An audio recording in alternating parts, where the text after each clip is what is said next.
오늘 누군가로부터 당신의 인생 목적은 무엇인가? 라는 질문을 받는다면 어떻게 대답하시겠습니까? 다양한 대답이 나올 것입니다.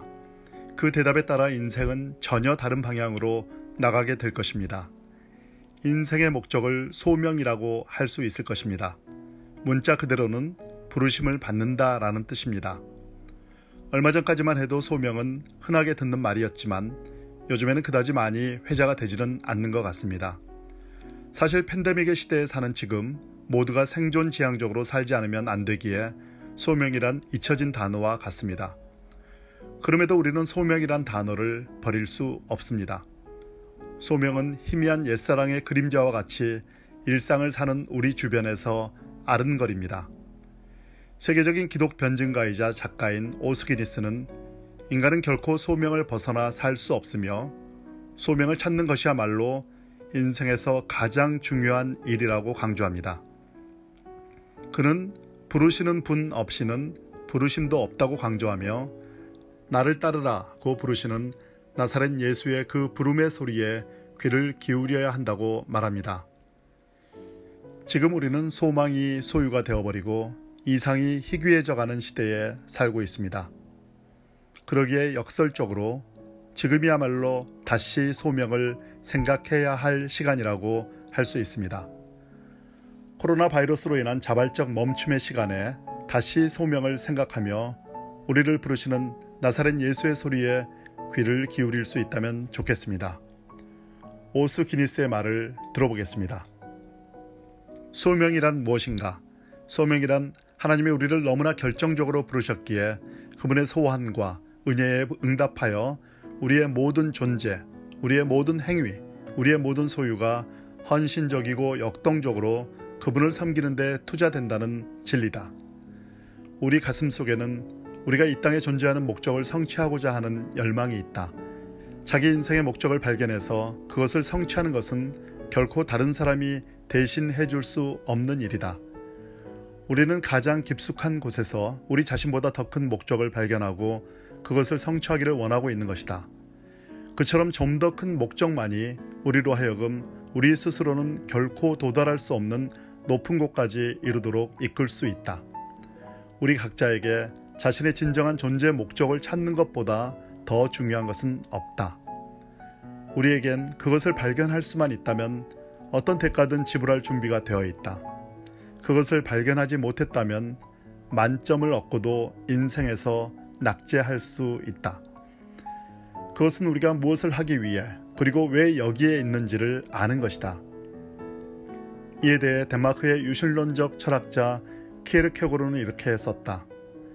그것은 나 자신을 이해하는 것이요 하나님이 진정 내가 무엇을 하기 원하시는지를 아는 것이다. 그것은 나에게 참된 진리를 발견하는 것이며 내가 그것을 위해 살기도 하고 죽을 수도 있는 이념을 찾는 것이다.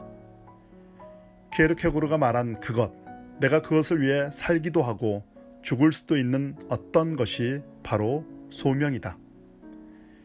이 소명은 세계 역사에서 위대한 도약의 원동력이었다.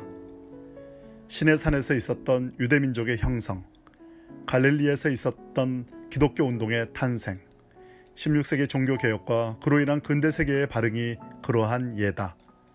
따라서 오늘날 소명을 재발견하는 것이 지극히 중요하다는 것, 특히 인생의 목적을 추구하는 수많은 현대인들의 열망을 충족시키는데 결정적인 중요성을 지닌다는 것은 전혀 이상한 주장이 아니다.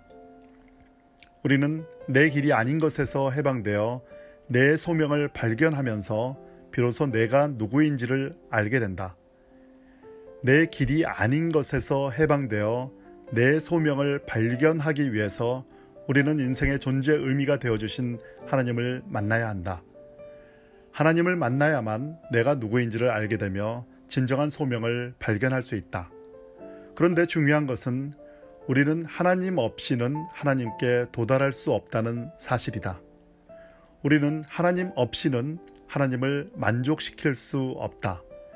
이를 달리 표현하면 하나님의 은혜가 우리의 추구를 주도하지 않는 한, 그리고 하나님의 부르심이 우리를 그분께로 나아가게 해서 추구를 완성시키지 않는 한 우리의 추구는 항상 부족한 것이 될 뿐이다. 이 간격을 메우려면 하나님이 다리를 놓으셔야 한다. 우리가 최고의 선을 추구하게 되어 있다면 그 최고 선이 아래로 내려와서 우리를 이끌어 줌으로써 우리가 갈망하는 것이 실제가 되도록 해야 한다. 이런 관점에서 보면 추구하는 노력이나 발견하려는 몸부림은 전혀 자랑할 것이 못 된다. 모든 것이 은혜다.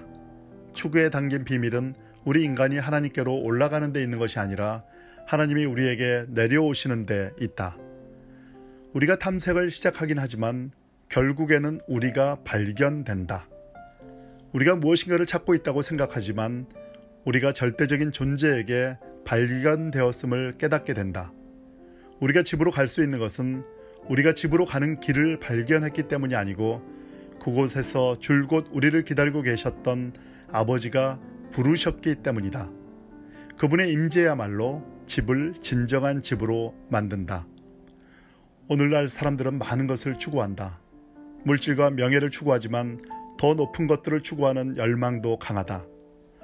사실 이 시대에 추구자란 용어는 아무렇게나 사용되고 있다. 그러나 인생의 존재 목적을 하나님께 두는 사람에게 추구란 언제나 예수 그리스도와 관련되어 있다. 믿는 자들에게는 예수님의 명시적인 약속, 찾으라, 그러면 얻을 것이요 라는, 즉 추구하는 자는 얻을 것이라는 약속만 있을 뿐이다. 사실 범인들의 추구는 차치하고 현인들의 추구가 계속되어 온 이래 예수님은 모든 역사를 통틀어 추구자들을 끌어당기는 가장 강한 자석과 같은 분이다. 마가복음에서 예수님이 바디메오에게 주신 말씀, 곧 예수님께 고쳐달라고 절박하게 구했던 맹인 거지에게 하신 안심하라, 그가 너를 부르신다라는 말씀은 진정으로 추구하는 모든 이에게 주시는 하나님의 격려다. 알렉시스 드 토쿠빌은 신앙의 시대에 인생의 최종 목표는 인생 저 너머에 있다고 말했다. 그것이 바로 소명의 역할이다. 예수님은 2000년 전에 나를 따르라고 말씀하셨다. 그리고 그분은 역사의 방향을 바꾸셨다. 소명은 삶의 궁극적인 목표를 이 세상 너머에 설정함으로써 신앙의 시대들과 신앙의 인생들을 시작하고 끝맺는다. 소명에 응답하는 것이 인생의 중심 목적을 발견하고 그것을 성취하는 길이다. 당신은 존재 이유, 곧 인생의 뚜렷한 목적의식을 갖고 있는가?